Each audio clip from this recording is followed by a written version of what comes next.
திருப்பாவை பாடல் 8.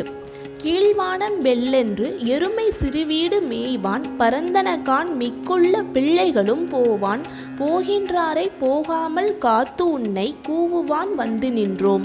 கோது களமுடைய பாவாய் எழுந்திராய் பாடிப் பறைகொண்டு மாவாய் பிளந்தானை மல்லரை மாட்டிய தேவாதி தேவனை சென்று நாம் சேவித்தால் ஆ ஆ என்று ஆராய்ந்து அருளேலோர் எம்பாவாய்.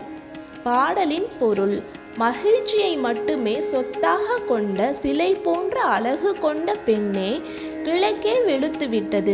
எருமைகள் மேய்ச்சலுக்காக பசும்புல் மைதானங்களில் பறந்து நிற்கின்றன. அநேகமாக எல்லா பெண்களும் நீராடுவதற்காக வந்து சேர்ந்து விட்டார்கள். அவர்கள் உடனே குளிக்க போக வேண்டும் என அவசரப்படுத்துகிறார்கள். அவர்களை உனக்காக தடுத்து நிறுத்திவிட்டு உன்னை கூவி கூவி அழைக்கின்றோம்.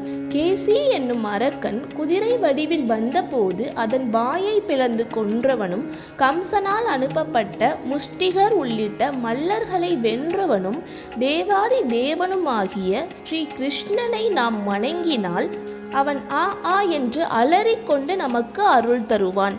பெண்ணே, உடனே கிளம்புவாயாக. பாடலின் விளக்கம்: திவ்ய தேசமான சின்ன காஞ்சிபுரம் அத்திகிரி வரதராஜ பெருமாளை எண்ணி இப்பாடலை ஆண்டாள் பாடுகிறாள். தேவாதி தேவன் என்று இங்குள்ள பெருமாளை குறிப்பிடுவர். கண்ணனின் வீரச் செயல்கள் இப்பாடலில் புகழப்படுகின்றன. பெண்கள் தைரியசாலிகளையே விரும்புவார்கள் என்பது இப்பாடலின் உட்கருத்து.